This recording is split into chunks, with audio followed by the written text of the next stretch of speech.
I was never really a business person. I'm a creative person. I had to learn on the way within these 10 years if I wanted to stay relevant. You are offering up an amazing original photography, content, expertise, experience, opinions, but everybody can see it for free online.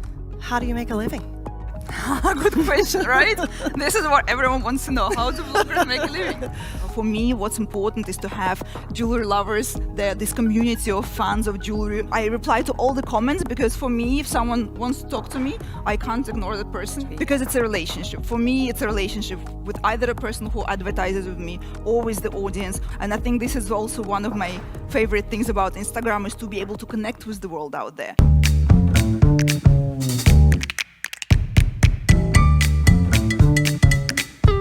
Hello, and welcome to my interview with Katerina Perez. 400,000 people can't be wrong. We know Katerina, and I'm sure those of you here do, as the foremost authority and insider and blogger with 400,000 followers on Instagram and a website with content for days. Katerina and I go back more than 7 years to when I met her when she was pregnant with her son Alexander, who's now 7. And it was just after she launched her website in 2011, she began as a freelance journalist in 2011 and launched her website then in 2013. And recently, after traversing and becoming the spearhead of a sea change that brought high jewelry onto the internet and Instagram, she was awarded the Influencer of the Year for Jewelry in 2021. And today, I have the pleasure of sitting down and asking her the inside and behind the scenes of the foremost authority on the Instagram. And now, please welcome Katerina Perez. Thank you. Thank everyone for coming here. Pleasure to have you. It is such an occasion to have 10-year anniversary happening today, and I'm so honored to be asking you the questions. Some of them I don't know the answers to. And Katerina certainly doesn't know the questions or the answers, so this is going to be a surprise for everyone. And I'm going to get stuck right in. All right. You are offering up an amazing original photography, content, expertise, experience, opinions, but everybody can see it for free online. How do you make a living? Good question, right? This is what everyone wants to know. How do bloggers make a living? Well, I come from a background of retail management and also writing for print magazine. And how do print magazines make money? They charge for advertisement because creating content is a big job. And in my team, there is 10 people who help me run KaterinaPerez.com, website, social media, newsletter. So of course, there's channels like advertisement. Mm-hmm. There is personal appearances. There is courses. So I have a few courses for jewelers, how to sell jewelry on Instagram, and also how to create content for jewelers for Instagram, which is a paid course. There's things like consultancy, because my expertise goes beyond taking pictures for Instagram. I've been in retail for many years. I've garnered experience in sales and management, in events, in communications, and branding. So my expertise is there to be shared. Mm-hmm. So it's multiple income streams that you're managing and supporting. This is a businesswoman to be reckoned with, right? 10 people in your business. On Instagram, a part of everybody's job is showing all these beautiful things at Katerina Perez, and everything looks wonderful. But I'm sure that you might be able to tell us about something terrible and challenging that happened along the way.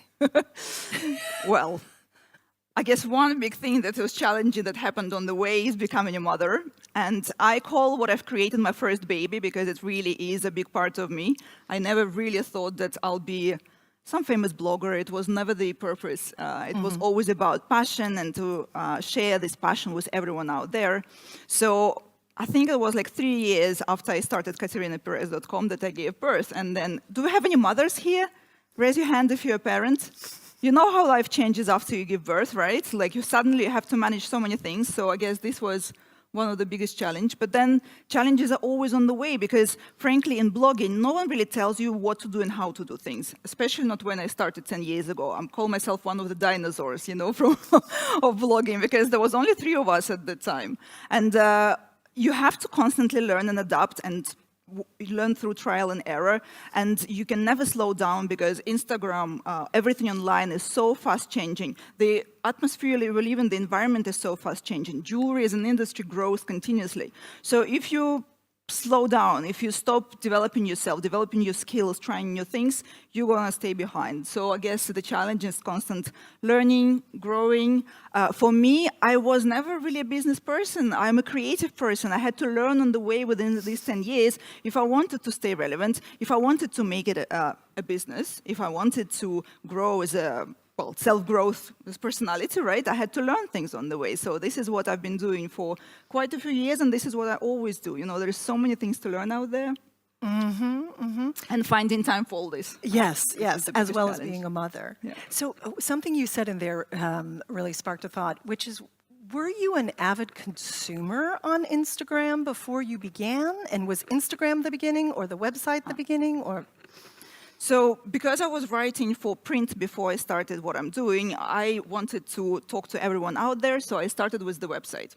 You know, I was writing articles, publishing them on WordPress. My husband helped me to set it up because I had no idea how to do it technically. So thanks to him, I'm here. And I remember I was working at a retail store then. And one of my colleagues told me, "Are you using Instagram?" And I was like, "What? What is Instagram?" Well, this is this app to share pictures. Like, why don't you install it and try it? I'm like, okay, let's try.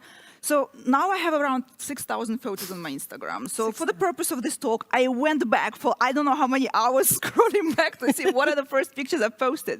And actually one of those pictures is my niece with my piece of jewelry just playing. So there were some pictures from the store I was working at the time. So it was not really relevant to what I do now, but you know, we all have to start. And then if you like the tool you're using, you might get a great result out of it. So.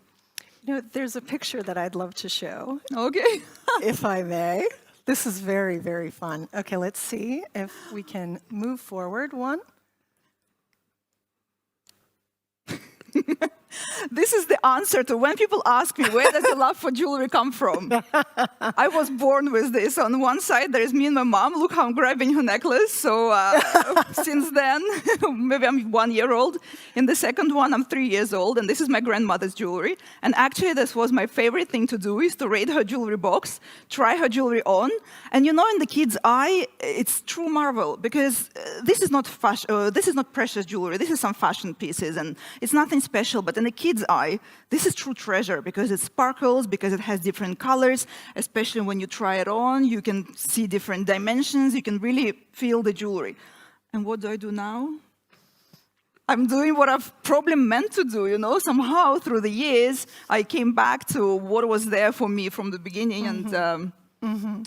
When I first saw this picture, I was just gobsmacked by how the title of this talk had to be turning your passion from such a young age into a profession. Absolutely.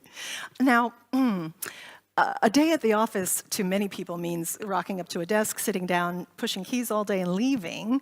What is a typical day in the life of Katerina Perez? I don't think there is such a thing as a typical day. Well, not just as a blogger, but as a person who runs the company, there is typical day, of course, in the office when you have to be an octopus, multitask constantly. Talking to my team, planning for the future, negotiating all these Zooms with the clients, strategizing, of course, creating content and creating written and visual content editing. In my job, I've learned so much because it's so multifaceted.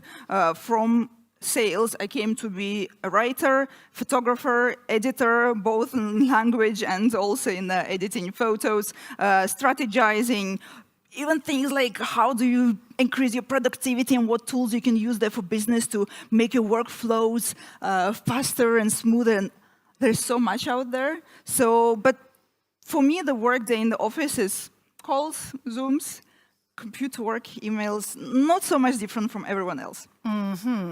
And how much of your month, any given month, is spent creating versus managing the business in the office? I'd say that maybe half. Because content creation actually is a big job, especially if you're a perfectionist and you want that video to be perfect, that photo to be perfect. Normally, it takes quite a while. I'd say, for example, if I'm at an exhibition and I want to film, I don't know, 2-3 videos, sometimes it might take half an hour to just be happy with one little video, which in the end will be 15 seconds or maybe 20 seconds. Because you have to set the light. I have my Ksenia, my photographer here. Hi, darling. Have to set the light. You have to build the composition. You have to film it, make sure that light don't flicker. You have to make sure your manicure is perfect. You have to make sure that you show the jewelry in the right way with the right angles and you show the details. First, you have to understand what is this you want to show, actually. Then, based on the jewel, you want to understand, is it going to be a fun reel? Is it going to be more something in detail and serious and conservative? So there is so much that goes on in the blogger's mind when they create content that, of course, this is one of the biggest tasks. How do you see this jewelry and how do you show it creatively, but at the same time you don't devalue it? Because you see, when we follow TikTok or Instagram, so many videos are this funky, funny, a bit comical, and this is what people want out there, but with jewelry is different. It's how do you take this high-end, expensive product and still make it relevant to the audience online? And when you first began, I mean, we've all probably seen Katerina and her crew of a few ladies walking around developing content in front of our eyes. But when you started, was it just you and your iPhone? Yeah. When I started, there was just me. No, actually, hold on. So when I started, I was mostly writing, right? So it was myself, my assistant, who helped me to make layouts on the website, because that's a separate part of the job. It's when you photograph, when you write, and then you have to create a beautiful feature online. That's another job.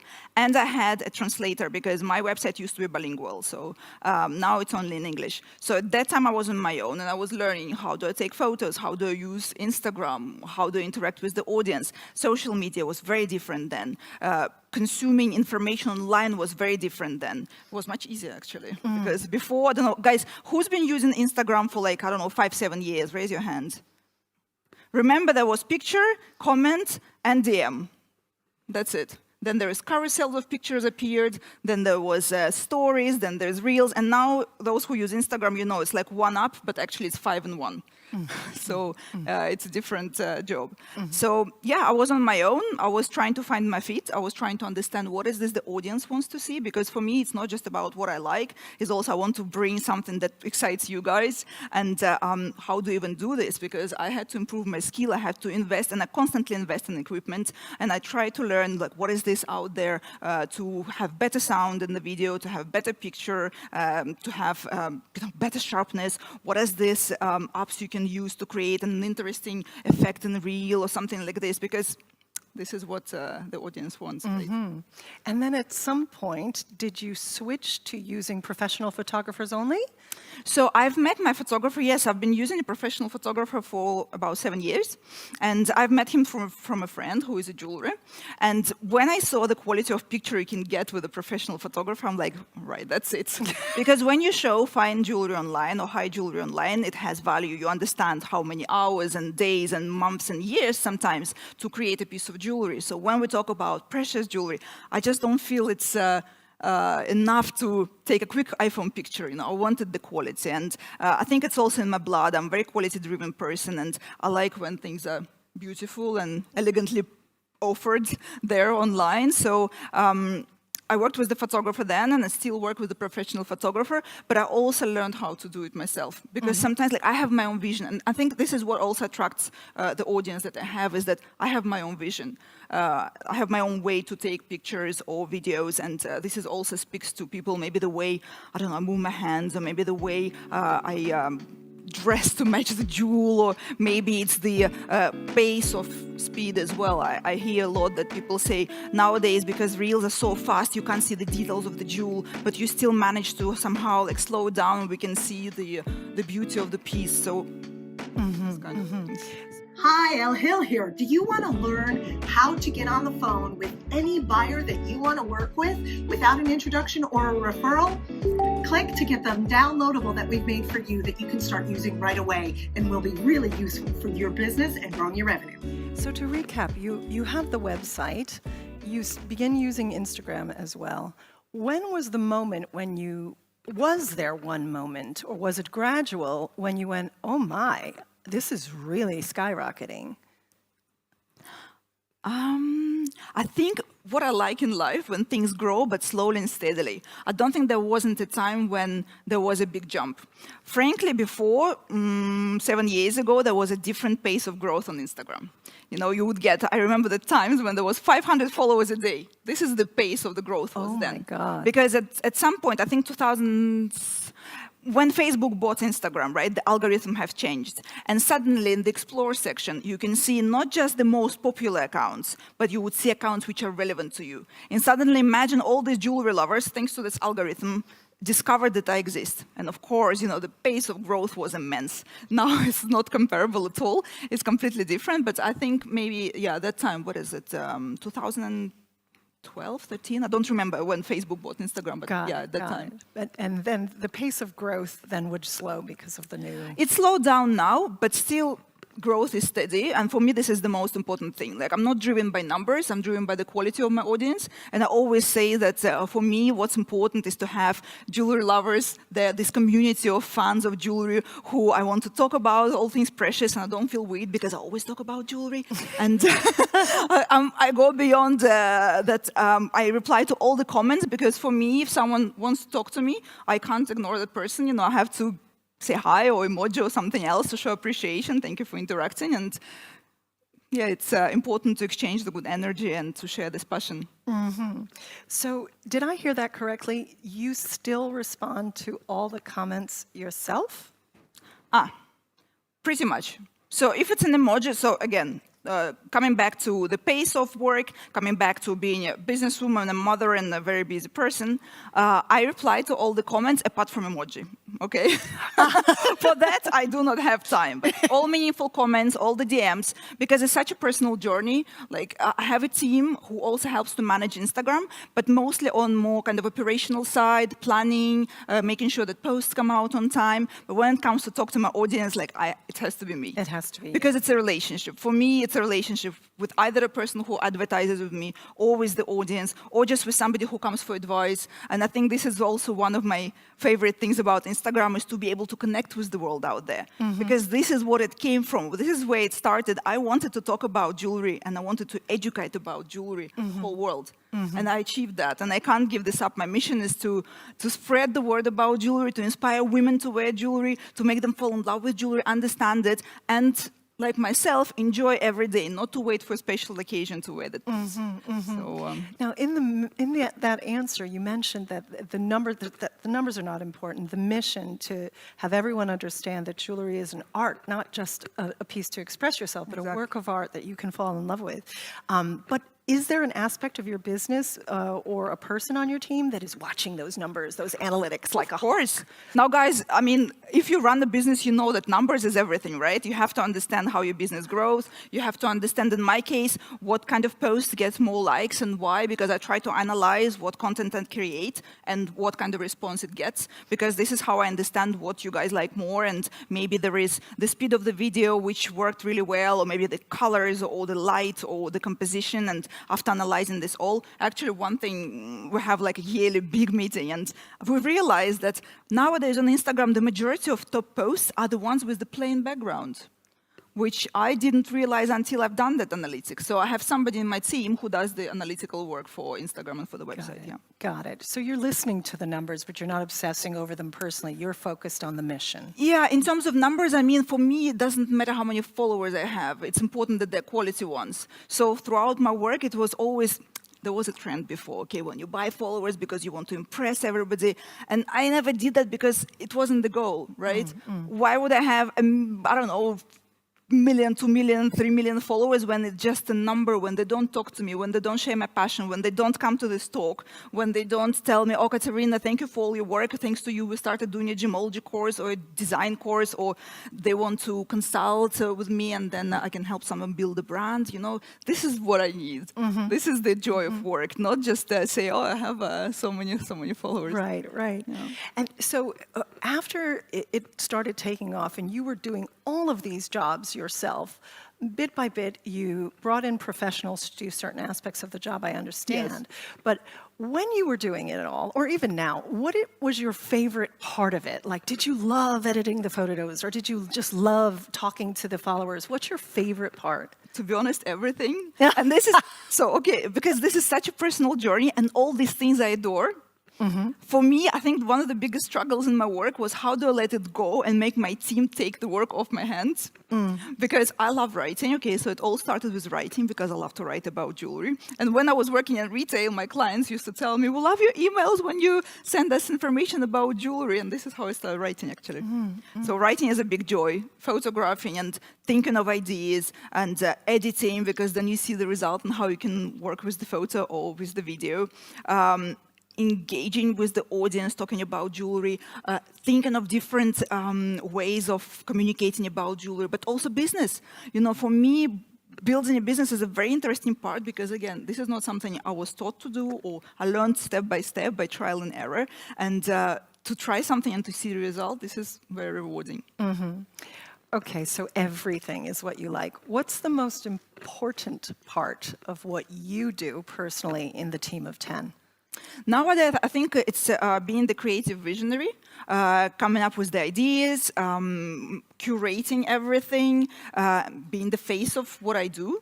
And I think this is what's going forward going to be there, coming up with the ideas. Where is KaterinaPerez.com going? And when it comes to writing, so it's, again, my team also does that, but the majority of ideas come from me because when I'm at an exhibition, when I'm going to see a jeweler, when I talk to people, this is where the inspiration comes from. Because you learn so much, and suddenly someone says something, you're like, oh my God, I need to discuss this subject. I need to talk about the subject to everyone because it's so interesting.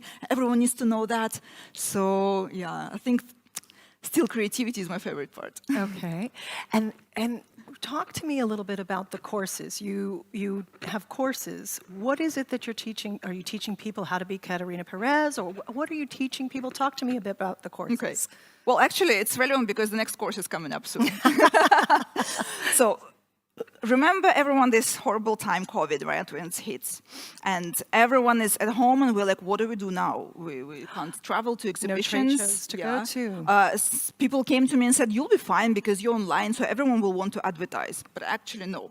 No one wanted to do anything because no one knew what is going on and what's the next step. So everyone experienced really hard time. And for me, I'm an Instagram geek, as I call it. I love this platform and I'm a little bit geeky. I like learning all the tricks and things to do technically, visually, and all these kind of things. And I always follow what's there out, what's coming out, what updates, what courses are out there. I've been to many courses myself in the past because I want to improve my Instagram constantly. And when we were all in COVID, I'm like, there's wealth of knowledge I have, and I have so many people who can benefit from it. I can't be selfish and keep it all to myself, so why don't I share all this? Because for me, sharing knowledge is one of the favorite things on my work as well. So I've built this course, How to Sell Jewelry on Instagram, because actually it's not my direct job, but it's a part also of what being a blogger is like, that you get requests, that you connect with people, you know how to go through sales, and also because I was a salesperson, I can't disconnect from that completely. So I've built the structure, about 13 lessons, how to manage Instagram, how to understand the psychology of selling, why people buy on Instagram. So all this knowledge I've packed into this online course where people can log in and just watch online videos and learn from that. And I've had quite a few people joining that, and it's been very successful. They ask for more. So the next step was from the course when people were talking to me, because there was a chat room as well. So understanding the needs of those who learn, I've created this new course, how to create content, right? Or what content to create, because one of the most widespread questions for me is like, what do we do? How do we talk about jewelry? This jewelry is of this style. How do we communicate about it? So this is the next step. And then the last course, which I'm preparing now, is about Reels. Because this is like a completely different ball game, Reels, okay? The way they work, the way you film, the psychology behind them, as I said, how do you show jewelry in an elegant way? How do you come up with the ideas? What effects are out there? Which applications and all this? So again, maybe I was a teacher in the past life. Yeah. This is something I really enjoy. Because you went from the love of jewelry to the expert in jewelry to now the expert on this platform. And so you're also disseminating that knowledge. Well, yeah, and this is a part of my consultancy service about social media, how to build a strategy on social media and how to make it work. Okay, so out of all of these things, what's the most important thing you've learned over the decade. What's the most important thing you've learned? The most important thing I've learned, I think, the importance of relationship. Because everything we do, the importance of relationship and sharing your passion, because there is so much that's built on emotions in the jewelry field. As I said, for me, my work, I don't see it as a transaction. We talked about how do I make money, but it's the final result, it's not the goal. It's about building relationship with the followers, with clients, with those who love jewelry, with those who need advice. It's about creativity as well. So how do you become even more creative? Self-development, many things actually.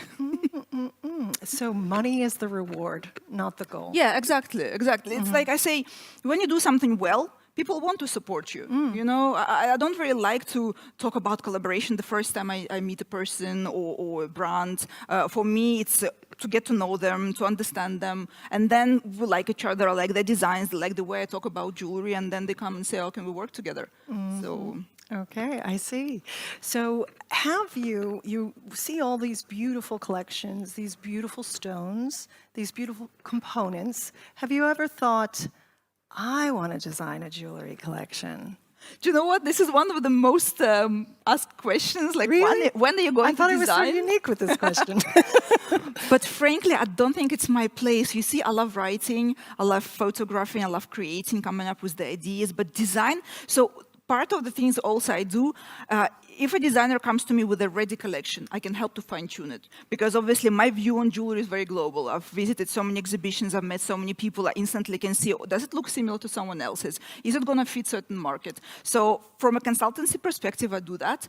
But to create something of my own, I don't think I'll be good at it. And I don't think I want it. Honestly, It's not for you. no.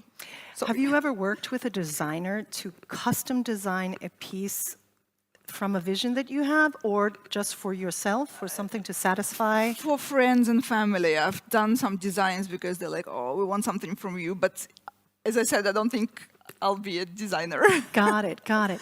So out of all these skills, you are a multi-hyphenate. You know, what we see on Instagram is just the very, very tip of the iceberg. Is there a new skill that you're working on mastering now? I think a new skill, how to speed up, how to function. It's more self-development now. You know, it's been 10 years. Within 10 years, I've given my all to my family and to my work. And I think this year, I'm coming up to this big anniversary. I have another big personal anniversary. And I thought, how about me now? Now, I want to be able to be healthy, happy, and I want to give love to myself back. So I think this is my new skill, how to be able to manage business, how to be able to be a mother, but also how to remember about you as a person, how to give yourself time to develop yourself, how to give yourself time to do sports, to eat well, to have time to rest as well. Because frankly, you know, this job is so demanding. When we travel especially, sometimes we fly into the exhibition, we have to go to work next day, we're at the exhibition all day, because in the morning you have a breakfast meeting, then you're at the exhibition creating content, then you have a dinner, you come back to the hotel, you sleep for like 6 hours, then next day continues. It's like that. Many people see jewelry blogging as something glamorous, we'll go to all these events and we just like chill and I don't know. But in reality, it's so demanding because then you come back from all these trips, you have to analyze this content, create content, edit everything, prepare written and visual content. You have to, for me, because also, you see, it's not just Instagram, it's writing. Writing is such a big job as well, you know, to write one article, it takes 4 or 5 hours of a day, right? So, yeah, it's a lot that goes on behind the scenes. Yeah, I'm glad to hear the articles take 4 or 5 hours in the day, because you make it look so easy from the outside. So it's nice to hear that that takes time. Do you envision a progression to dominating on any other platforms, you know, as TikTok rises and other things? Yeah. Or does your focus remain on Instagram? Look, TikTok is the next best thing, but I'm not sure if it's suitable for jewelry, or not at least for the kind of jewelry I show. And plus, I prefer elegant way of talking about jewelry than fun and, I don't know, dancing and being maybe like more fun personality rather than someone more. Because you're very serious and not fun at all. No, I can be fun, but I'm not sure yet. I mean, we've watched probably the Van Cleef went on TikTok. Who else went? Some big brands went on TikTok. The algorithm works better, so you do get more following there. But it all depends on will you be able to create that one video which will make your following balloon or not. Probably I will launch TikTok this year, but I'm working on something else on Instagram. You heard it here first, so I got the information out of her. Bigger question. Okay. What is one goal that you're determined to achieve in your lifetime? I think to leave some kind of legacy after me. It's important, through sharing the knowledge and through inspiring others. When I'm 50, 60, 70, whatever, and I sit there and I know that there is this person who went to do a jewelry course because of me, or there is this person who acquired a ring because they saw something on my Instagram and they love it so much, or there is another person who does gemology or anything else, the way I inspire people. This is the key. To feel like I've done good to this industry and to feel that I've left a mark and that I'm doing this for everyone who appreciates it. So this is what drives me, actually. And as a follow-on to that, does your 7-year-old son see Instagram? Does he know what mommy does? He knows the filters. This is one of the things that we do, He likes to try all these Pet Patrol, or what is it, all these cartoon filters and the cats and dogs and Tomato face. But that's the only thing he knows. But he does know gemstones, and he does like my collection of minerals. And his eyes also sparkle when he sees jewelry. And actually, for his school, I did this little class where I bought these kits from National Geographic, so where you can dig for stones. And I got them for all the kids, and they were digging, trying to unearth those 3 gemstones. And you should have seen their faces. They were so happy and they were so excited about it. So, yeah, it was a fun activity. That's fantastic. So before we sat down to have this conversation, the team prepared some questions from exhibitors. And my hope is to also leave some time at the end so that we can take some questions from the audience if you have any. So let's see if we can move this forward one and we can let the exhibitors ask their questions. There we go. Okay. Here we go. Okay, Anne-Marie Laflèche. She says, do you have standards in selecting the brands you collaborate with, or you give everyone the same opportunity? So for me, the way I select jewelry is first I need to see what is the brand that creates. If my heart beats faster, I'm going to show them. That's if not, it's about the emotion. If I don't feel anything, then no. But if it excites me, then I'm going to show it to my audience. I'm going to share it. Because you see, I'm not a writer by profession. I'm a writer by passion. So if I don't feel the emotions, if I'm not excited, my audience won't feel it. And one of the things that I get told a lot is that we can feel your passion. And this is what I want to continue. I want to spread across. You can smell inauthenticity miles away. It's true. But also, you see, I'm quite meticulous with learning about the brand. Because if I feel that there is a lot of passion behind what the person creates, that's another thing that triggers me. It's I love stories. I like to see how a designer translates their personality into jewelry they create. So it plays a big role into me selecting what I'm going to show. Okay, and if a brand begs you, please, do you acquiesce?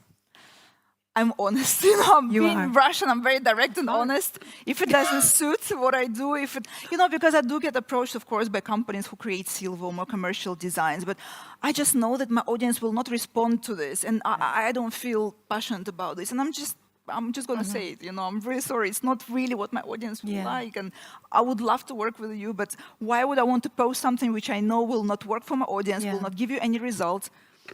It's not a win-win situation. Okay. Do you perceive a gap in terms of communication, image, and digitalization between the fashion and the jewelry world? Well, certainly I feel there has been a gap because I think photography and videos for fashion has been there for a while, including experimenting how you talk about fashion, being very creative. For jewelry, for a while, it's been more conservative. Now, thanks to social media, also jewelry becomes more experimental, more edgy. But if we go back 10 years ago when Instagram just started appearing, when there wasn't so much online, I think that the advertisement we'd see in magazines was more beautiful lady in a beautiful jewelry suite and very classical and traditional and in a gown. So now it's changing. Yeah. Okay. So this gap becomes smaller. It's getting smaller. Do you agree, guys? Do you agree that nowadays jewelry is becoming more, I don't know, adventurous or more original in terms of advertisement, in terms of photography and videography? Raise your hand if you agree. Good. Okay, We're catching half. up. We're catching up with the Yeah. help of leaders like you.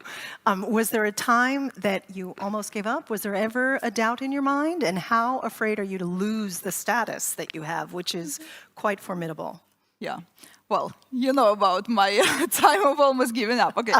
So, of course, building a business is a hard task, and especially when you don't have any guidance. So, being one of the first, I did not know how to do this. I just worked out of passion, and I just tried to find my feet on the ground and understand what is this that I want to do. And I think it was 3 years after starting my business that I went to the couture show then. It was just, again, working myself and 2 people on the team.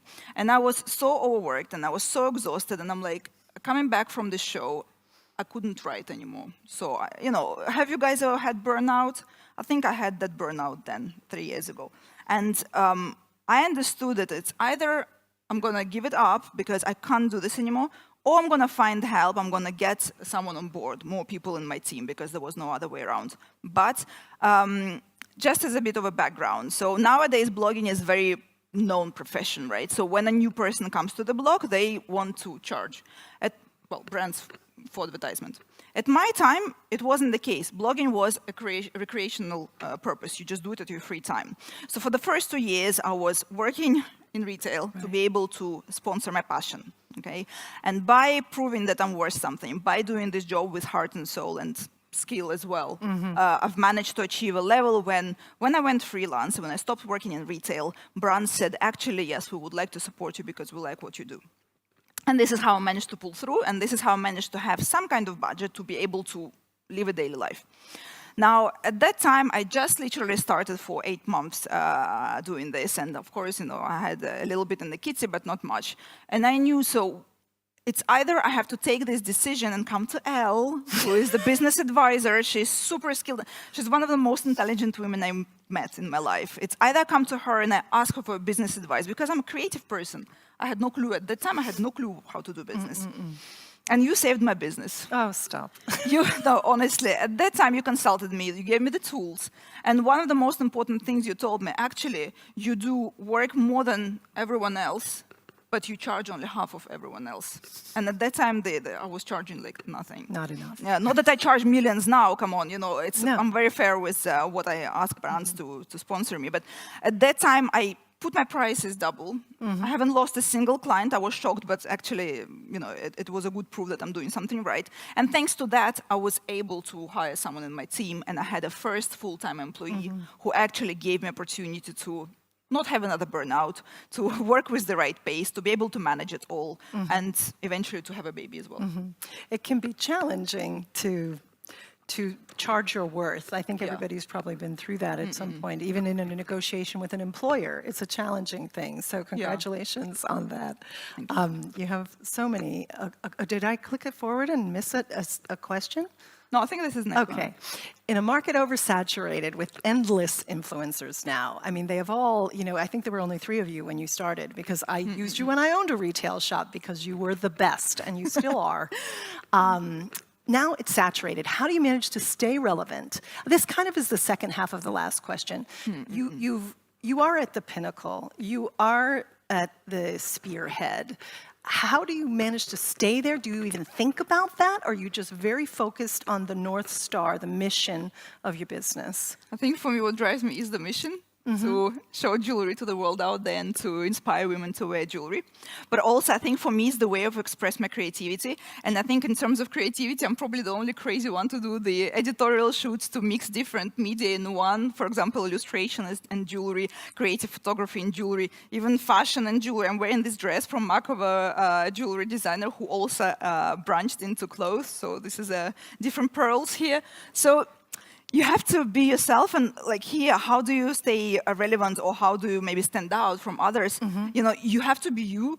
And some people like me for my personality, maybe, not necessarily for the jewelry I show or for the way I talk about jewelry, and for the passion that we share together. And for that touch of creativity as well, I'm not scared to try different things with jewelry. And when I started, jewelry was very conservative, a piece for a private collection, for a museum. And I'm like, I want to talk about it online. Why don't I take it and show it to the whole world? And this is why in the beginning there was so much struggle to prove that it's worth something, because brands couldn't understand. Why do you want to come for the viewing?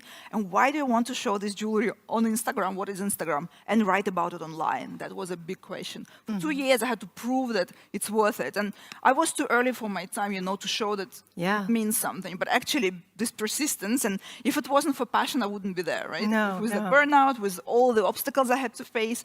But because it was such a personal passion, you see, I'm here, so 10 years now. So you're still here, yes, because of the passion. Now let's look forward. Where do you see it going? Like, what is the future for not only Katerina Perez, but also for the influencer community?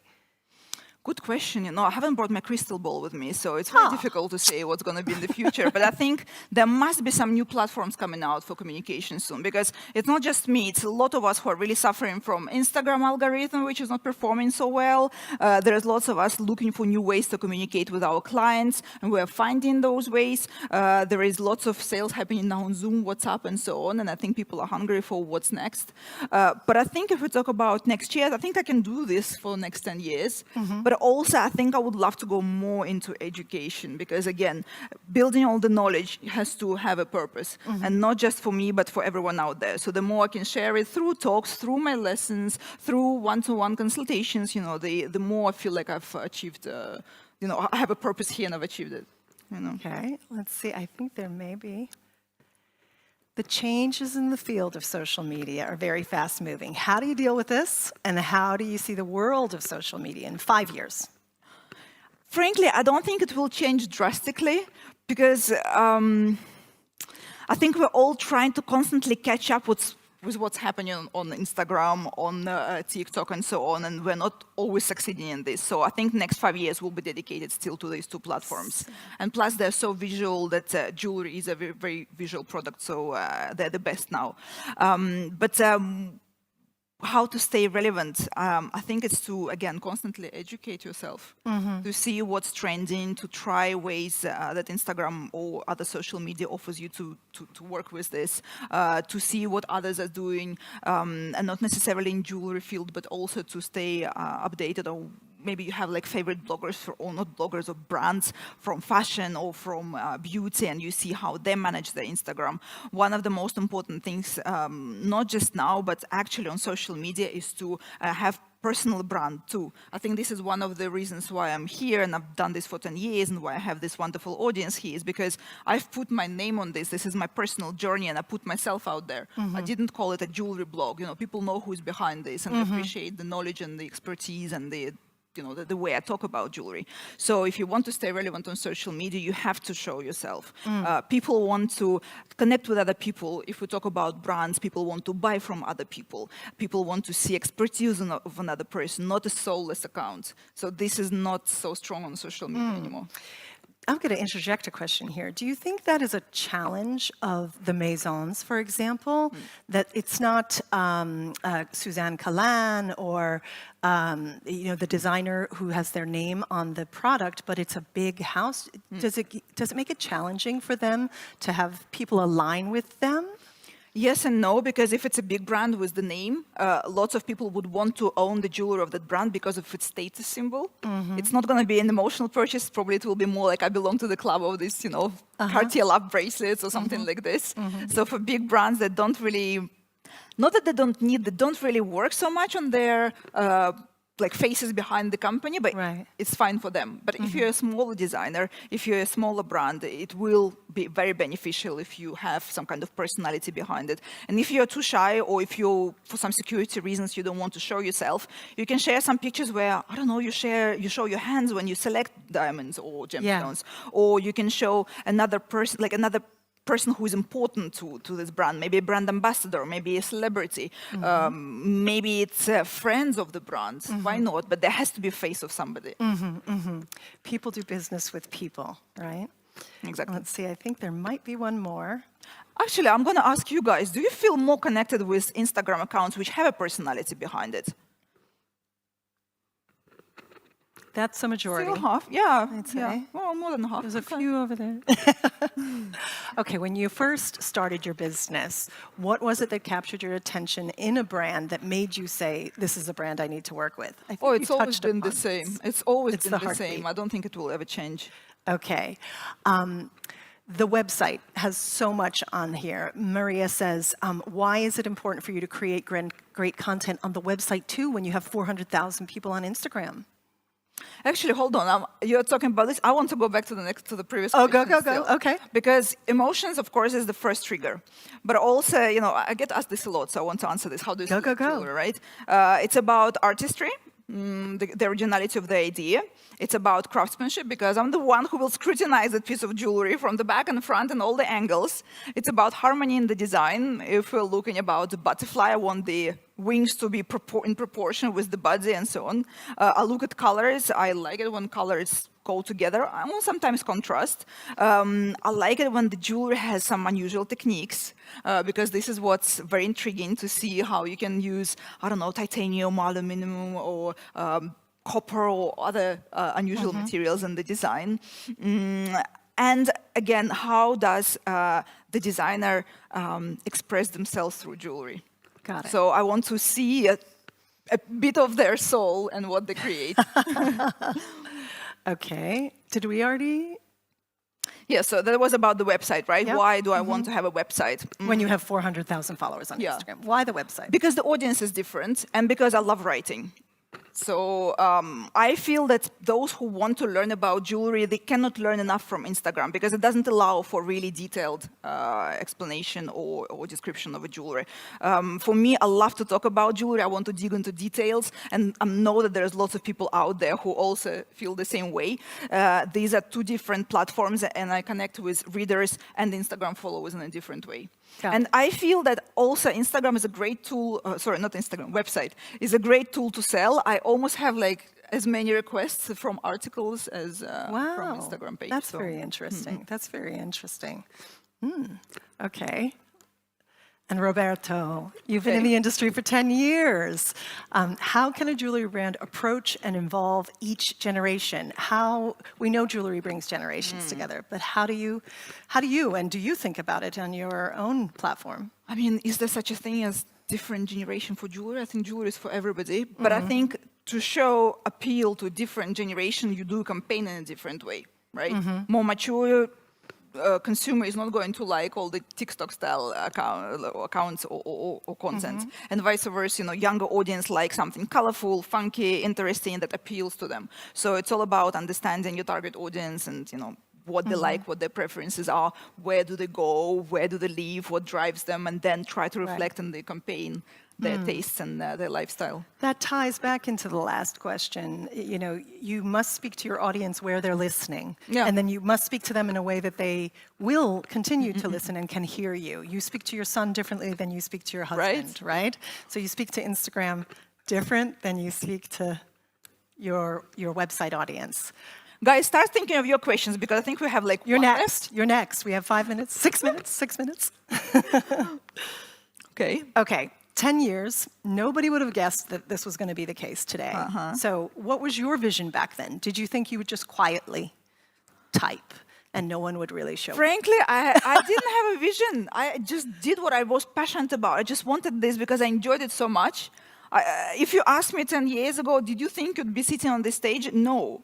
But I just did what I felt I enjoyed, and I did what I felt others enjoyed along with me, and I wanted to give them more pleasure and excitement of seeing beautiful jewelry, and this is where it brought me. Right. I remember you in my boutique in Burlington Arcade, and you were actually re-merchandising the displays, and better than I could do myself. Let's see if we get one. Maybe it's not the answer people expected, but at least it's honest. It is. Imagine you were a gemstone. Which one would you be and why?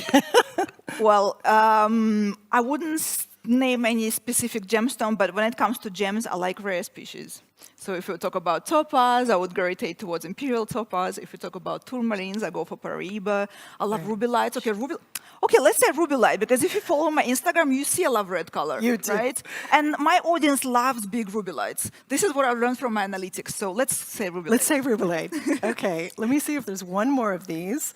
because we may have 1 minute for... And maybe we can have questions from the audience after, if we have them. Yeah, great. No. Can I do a quick speed Yes. round first? I want to put Katerina through a speed round. Oh my God, this is scary I because didn't I- tell her any of these questions in advance, so let's just see. Okay, don't think about it. I know you're very transparent and authentic, so just say the first thing that pops into your head. Okay, go on. Diamonds or gemstones? Gemstones. One person you admire? Ooh, Frida Kahlo. Pardon? Frida Kahlo. Excellent. Okay, favorite movie? The Tourist.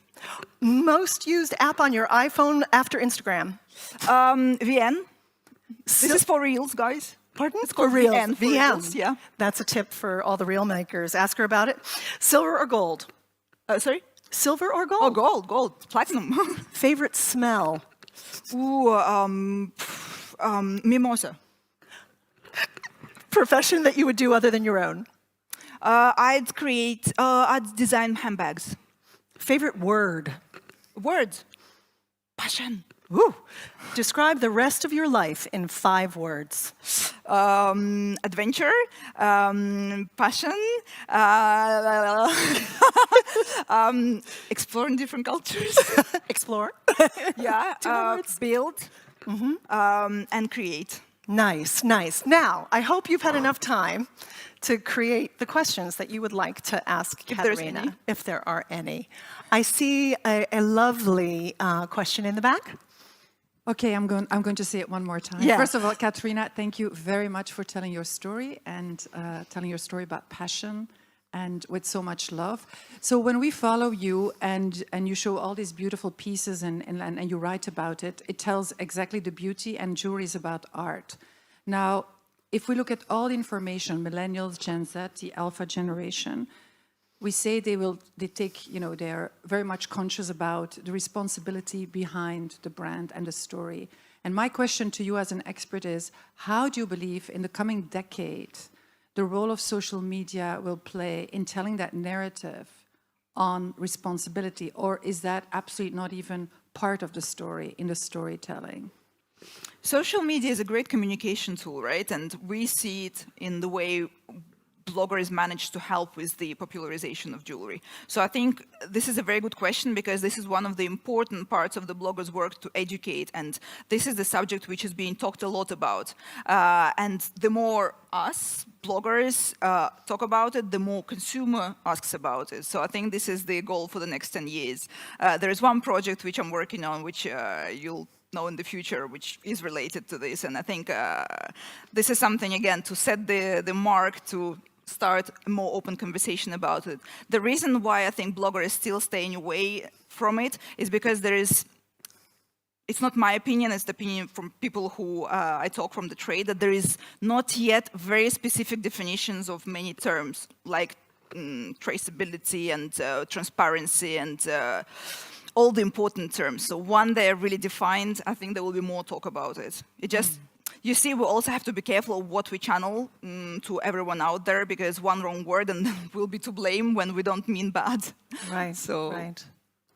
Very excellent question. I think we have time for only one more question. If there's another one in the audience, I see. when there is more, people will come to the cocktail. Yes, yes, we must. Yeah, we have cocktail right outside after this. So guys, please come, we'll chat. Yes, You can and ask me more questions. Absolutely. Thank you for today and for a very interesting panel. I know that you have to talk about all the trends and everything that's going in jewelry. Are there trends that you don't like personally, or hate, or let's say don't agree with, but you have to talk about or promote?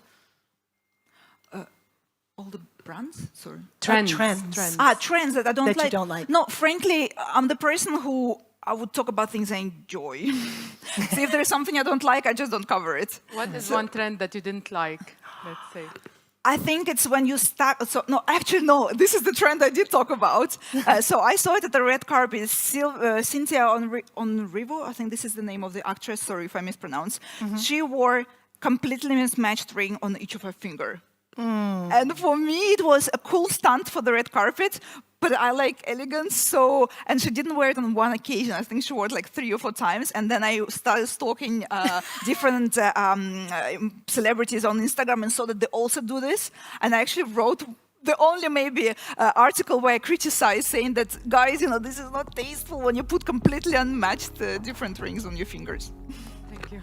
Good. And please, everyone, join me in thanking Katerina for subjecting herself to any question that I chose to ask and for sharing so transparently with us, as she always does. And join us for cocktails. Thank you. If you like that video, you're going to love the next one. It's full of our expertise and tips on diamonds, gemstones, and jewelry, growing your top line revenue, and business strategy. Just click on the link, subscribe, and hit the bell button so that you'll be notified of our next videos, and give us a like. Bye for now.